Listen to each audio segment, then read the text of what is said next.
"Gabriel, we have twins!" cried Valerie over the phone. "They were born small, only 2.5 kilograms each, but they're healthy, and they're so cute." Tears of joy streamed from the young mother's eyes. Finally, she held her babies in her arms. Valerie's pregnancy was a difficult ordeal. Firstly, the father of her children, Gabriel, was initially against their birth. Valerie and Gabriel worked together. She was an accountant and he was a driver at a small company. It wouldn't be accurate to say that an all-consuming passion or love had ignited between them. They were just young and saw each other often. That's how their relationship started. Before that, Gabriel had broken up with his fiancée, even though their wedding date had already been set. Debbie had cheated on him with their mutual friend, and Gabriel found out when he saw her kissing him in a car. The wedding was naturally cancelled, and Gabriel was looking for an opportunity to forget and distract himself. Valerie, new accountant in his company, happened to be in the right place at the right time. The young woman never enjoyed any particular popularity among the male population.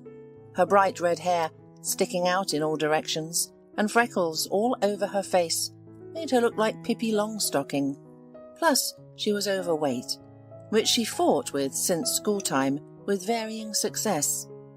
Sometimes she won, sometimes cakes and chocolates did.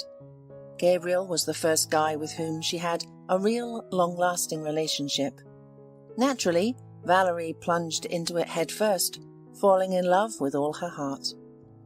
At first, Gabriel tried to hide his relationship with Valerie. He would wait for her after work behind the office. They wouldn't appear in crowded places. They would either go to the river or sit in a gazebo in the park.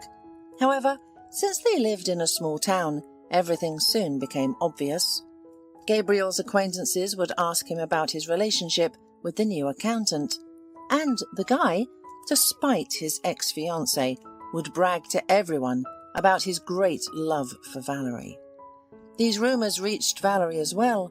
She was very flattered that Gabriel boasted of their passionate love everywhere. The girl believed his real love. Or, to be more accurate, she took wishful thinking for reality. Valerie was originally from a neighbouring village.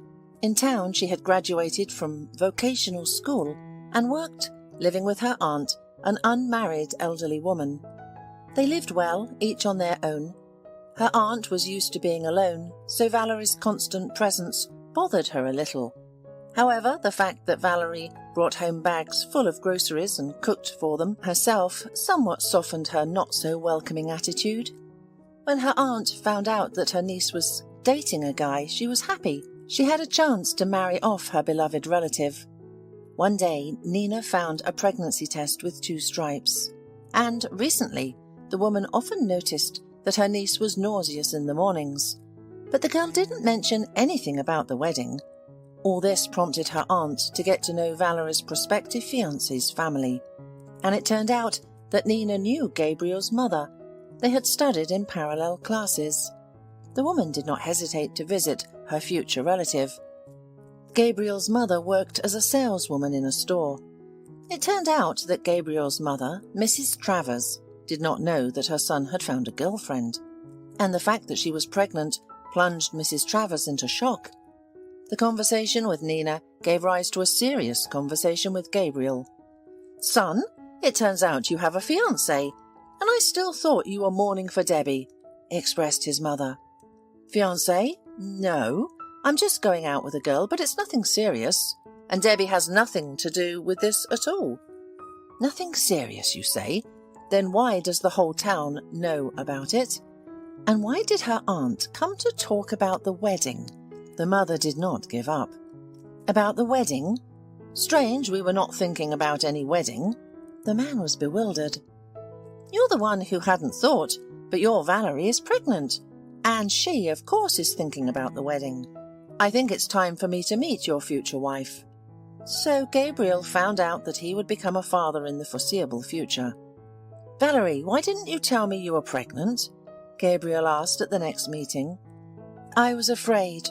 The woman avoided his gaze. "What if you don't want this child? What am I supposed to do then?" At the moment, Gabriel could not say no to her because all their relatives already knew about Valerie's pregnancy.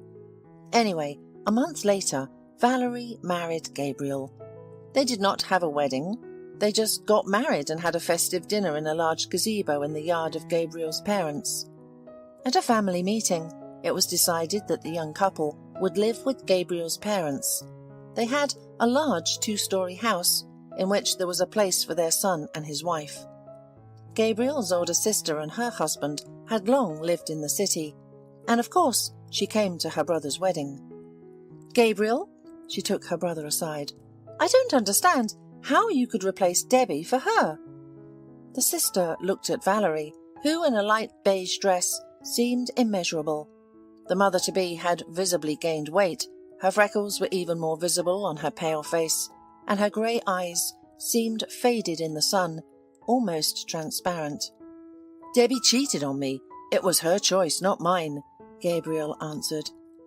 "I saw her yesterday when I went to the store," Kate said quietly. "She is very sorry it turned out that way. She swears that she had nothing with Carlos, that she loves only you. Have you even talked to her?" "What am I supposed to talk to her about? I saw her kissing Carlos in the car. Kate, they made a fool out of me." Gabriel was indignant.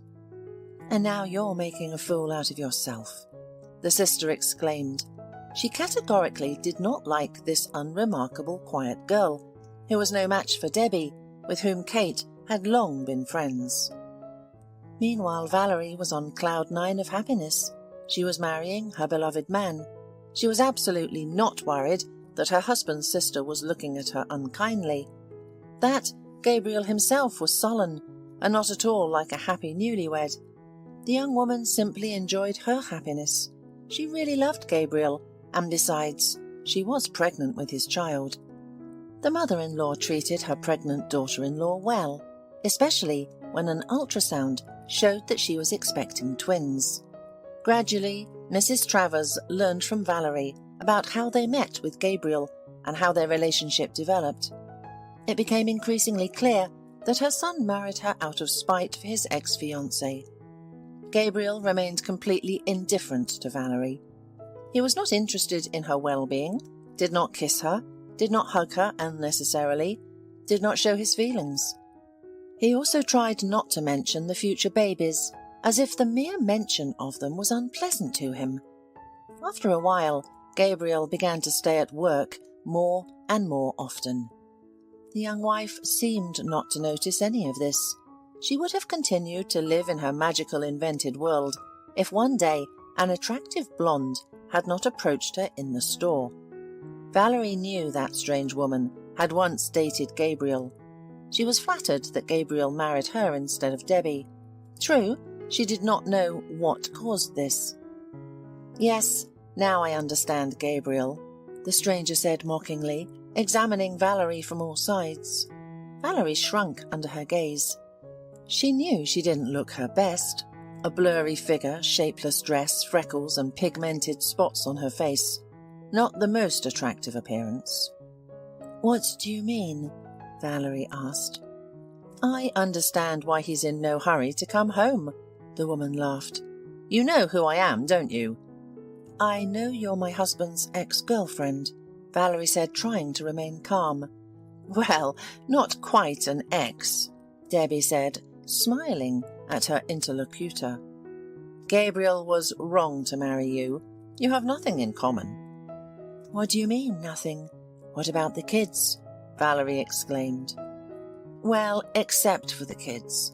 But does he really need them? You decided everything yourself, and in vain." Valerie stopped listening after that. She felt sick.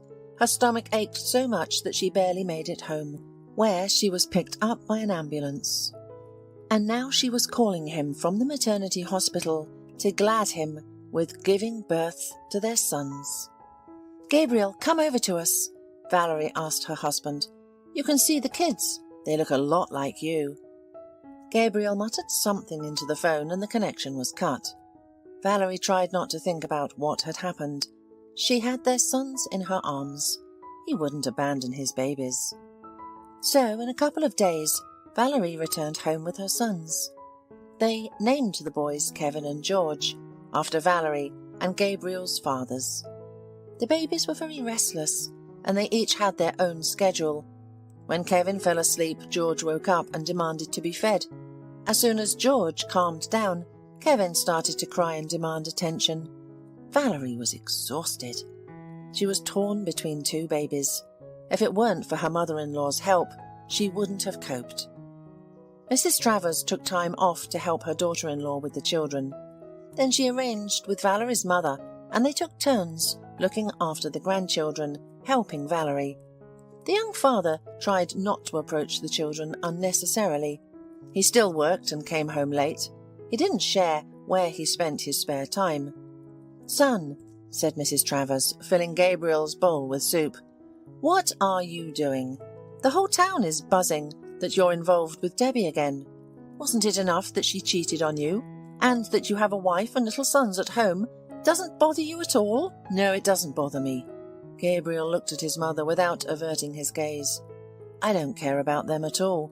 I don't love Valerie, and as for the kids, well, she wanted them, so let her take care of them." "What do you mean you don't love her?" His mother didn't give up. "Why did you marry her then?" "It just happened. I was foolish and wanted to get back at Debbie. I got married for nothing, I admit it." "What do we do now? Your Debbie won't change. She'll keep looking at other men. And what about Valerie and the kids? This is your children and my grandchildren, your own blood." "Mum, leave me alone, will you? I don't know what to do next. We messed up, and now—" Valerie, standing behind the door, clamped her mouth shut with her hand so as not to scream. She heard everything her husband said. She tried not to remember that conversation with Debbie, tried to convince herself that it was all untrue, that Gabriel loved her. But it turns out that it wasn't like that at all. Debbie wasn't lying. "Valerie, what are you doing? Where are you going in the middle of the night?" Mrs. Travers watched, at a loss, as her daughter-in-law tearfully threw her and her children's things into a large travel bag. "I'm going to my parents. I can't stay here anymore. He doesn't love me. He's dating her," the young woman sobbed. Mrs. Travers tried to calm her down, but she didn't know what to say. "Valerie, your father drinks and your grandmother can't walk. They're all in the same house. How long will you manage with the children? Don't make things up. Everything will work out somehow. Where will you go?" The mother-in-law tried to persuade her daughter-in-law to stay. "Stay," Gabriel said confidently. "I made a mess. I'll go." Both his mother and wife turned to him. "Where will you go?" Valerie asked her husband. "What difference does it make to you? We won't file for divorce yet. Live here. My mother will help you with the children, and the conditions are better here. And I'll rent a place to live. I work, after all. I'll also help you with money for the children," Gabriel said. "Yes, Valerie, stay, please," Mrs. Travis repeated. "Let the one who caused this mess clear it up." Gabriel left that same evening, but he never rented a place. He just moved in with Debbie, his former girlfriend, who had her own apartment. Everyone in town gossiped that he had left his wife and newborn children and moved in with his mistress. Many didn't understand why Gabriel's mother took his wife's side, not her son's. Debbie didn't like it either. "Gabriel, but that's foolish," she protested. "We're living together like a married couple, but I can't go to your place. Valerie and her children are there. Why won't your mother kick them out? Who does she love more, her own son or some other woman?" "It's not about Valerie, it's about the children. My mother is attached to her grandchildren. They're still little. She worries that Valerie will have a hard time alone, so she's trying to help her." Gabriel justified his mother. "She should be trying to help you instead. Your parents aren't poor people, and we have to squeeze into my tiny apartment while your Valerie is almost landlady of their 2-story house." Debbie was angry, but she couldn't do anything. Everything was decided for her. Meanwhile, Valerie gradually began to come to her senses. In principle, she didn't have time to relax and fall into depression. The babies had started teething. and there was even less peace in the house. Kevin and George now slept exclusively outside or in someone's arms, so the household members had a hard time. But the children were growing up little by little, and life was improving. Gabriel, as promised, gave half of his salary to his wife and children. He still felt guilty. He rarely came home. He was ashamed to look Valerie and his mother in the eye. The perpetually screaming infants didn't inspire him either. However, it turned out that living on his own was not as sweet as he had hoped. Firstly, the money he earned was catastrophically insufficient, especially since Debbie was used to living without denying herself anything. The girl also worked, but believed that her salary was hers alone, while Gabriel's salary was joint. Debbie wasn't an ideal housewife either. She didn't cook three-course lunches like his mother did. She often forgot to wash and iron her beloved's clothes. In general, she didn't rush to surround Gabriel with care and love. She waited for him to do that for her. But the man thought that by leaving his family, he had shown Debbie that life with her was his conscious choice. That should have made her happy, in his opinion. However, it was clearly not enough for Debbie. Quarrels between them became more frequent. Debbie wanted not just to live with Gabriel, but to be the full-fledged mistress of his house, although it was his parents' house. "I think it's time for Valerie to go home, Gabriel. You're not planning on living with her, are you?" Debbie asked him. "Of course, I'm not planning on living with her. I live with you. However, I'm not going to throw Valerie and the kids out either. As I've already said, I'll earn for us. Valerie and the kids can live with my parents." "But why?" Debbie exclaimed. "Because she's my wife, and her kids are my kids too." "Well, then get a divorce, and let her go in all directions." "Firstly, no one will divorce us until the children turn 1. Second, even after the divorce, they won't stop being my sons. I'm not going to kick them out, especially since it's my parents' house, and my mother suggested they live there." "This can't go on forever," Debbie protested, although they had only been living together for 4 months. Within a year, Kevin and George had calmed down a bit. They started sleeping peacefully at night, and they started walking in different directions. It was fortunate that the yard was fenced, otherwise the boys would have to be searched all over the town. One day, Gabriel and his father built a sandbox and hung swings on the plot. Now the kids had a place to play. After hard work, Mrs. Travers invited everyone to the table. "You've lost weight, son." She looked sadly at Gabriel. "I have to work a lot. Sometimes I don't have time to eat," the man replied, lowering his eyes. He didn't want to tell his mother that Debbie didn't cook at all, and they usually ate semi-finished products. When Gabriel had time, he cooked food for himself and Debbie. However, lately work had increased. The season, so he often just stayed hungry because he didn't have time to cook. When he returned home, he often found Debbie sleeping and the fridge was empty. Sometimes he just didn't have the strength to cook or wait delivery, and he got sleep hungry. At this moment, Valerie entered the dining room. Gabriel hadn't seen her in a long time. When he visited his parents, the woman tried not to cross paths with him. Gabriel, of course, didn't insist on meeting her either. So now, Gabriel even whistled in surprise. His wife had changed beyond recognition. No, Valerie still had unruly red hair, but now it was tied back in a thick braid. Her face was still covered with freckles, but now they were not so bright and, on the contrary, gave the young woman an irresistible charm. And Valerie had lost weight. Early in the spring, when they last saw each other, he also noticed it. But then Valerie was wearing a bulky jacket and it wasn't so noticeable. Now, a slender, attractive, red-haired woman with huge grey eyes, like the sky before a storm, stood in front of Gabriel. To say that he was surprised would be an understatement. He looked at his wife and didn't recognize her. "You've changed," he said, and hurried to add, "for the better." and he himself realized how futile his words sounded. It was difficult to call them a compliment. "Thank you," Valerie said quietly. Her eyes shone with warm light and calmness. She had found herself as a mother. For now, that was enough for her. "Maybe the boys need something else. Tell me, don't be shy. I'm always happy to help." Gabriel didn't take his eyes off Valerie. She smiled and Gabriel smiled back. "Honestly speaking, I came to get water for them. But let's go to the kids. You meet them better," the woman said. Gabriel went out to the street with Valerie. It was the first time he had spent over an hour walking with the kids. He even talked and joked around with them.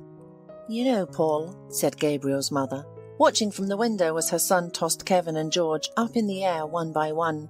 The boys, Gabriel and Valerie, all laughed heartily. "I think they can still get along." "He's not having an easy time with Debbie," Gabriel's father agreed. "It's one thing to date, but living together is an entirely different story. She's a lady who wants money, but Gabriel's too proud to admit it." Mrs. Travers nodded. She knew the best friend of their eldest daughter very well. The wise mother knew what Debbie was after and understood that Valerie would be the best wife for her son, but unfortunately it was not up to her to choose. Gabriel left in the evening. His meeting with Valerie awakened old memories and something else he didn't quite understand yet. "Why did it take so long?" Debbie protested. "We were supposed to go to karaoke today. I called you 100 times and you kept ignoring me. Do you want to go back to your fat, ugly ex? Tell me." "Listen, Debbie, I'm so tired. Let's not argue right now. And I don't want to go anywhere. Let's stay home, watch a movie or something. My mum gave me some cabbage pies," Gabriel suggested. "You know, Gabriel, I think it's time for you to retire. I've been waiting for you all day, getting ready, dressing up to go to the cinema." Debbie was angry. "If you don't want to come, I'll go by myself." And so it turned out. Gabriel stayed home while Debbie went to the karaoke bar. "Just wait, I'll show you," the girl hissed, dialing Carlos's number. Every weekend, Gabriel now spent with his wife and kids. He came up with all sorts of excuses for Debbie, and she became more and more upset. Eventually, Gabriel said that he just wanted to see his sons grow up. Debbie didn't talk to him for several days.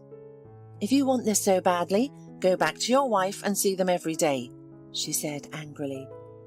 "I'll think about it," Gabriel replied as if in jest. Meanwhile, the relationship between Gabriel and Valerie gradually improved.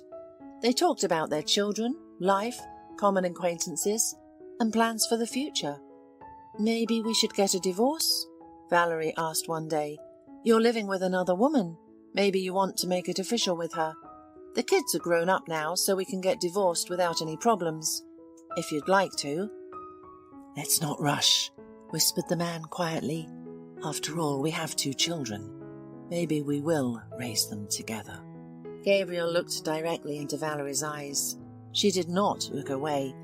She remained silent, although her heart was pounding in her chest. Yes, she still loved her husband. She loved him despite everything that had happened between them. And even though her friend, whom she had once confided in, had criticized her, saying that she had no pride, for Valerie, love was more important. The young woman was going to use all the chances that life gave her. Valerie knew that she would only be happy with Gabriel. And pride? Well, then she had no pride. That evening, Gabriel did not go home. He called Debbie, saying that he urgently needed to go on a business trip. She probably didn't believe him. The man didn't clarify. "I am cheating on my mistress with my own wife," he thought, falling asleep in Valerie's embrace. As for Valerie, she was glad that, at the moment, Gabriel was with her, that love and adoration could be read in his eyes. That was enough for the woman. The young man's parents pretended that nothing strange had happened. The next day, Gabriel came to get his things. Debbie was furious. She was figuring things out, but then abruptly calmed down, and from there, Gabriel packed his things in silence. Without saying goodbye, she closed the door behind him, picked up her phone, and dialed a familiar number. If one man couldn't afford to provide her with a beautiful life, she would have to let another do it. Recently, Carlos suggested she accompany him. He was flying to Turkey for a vacation.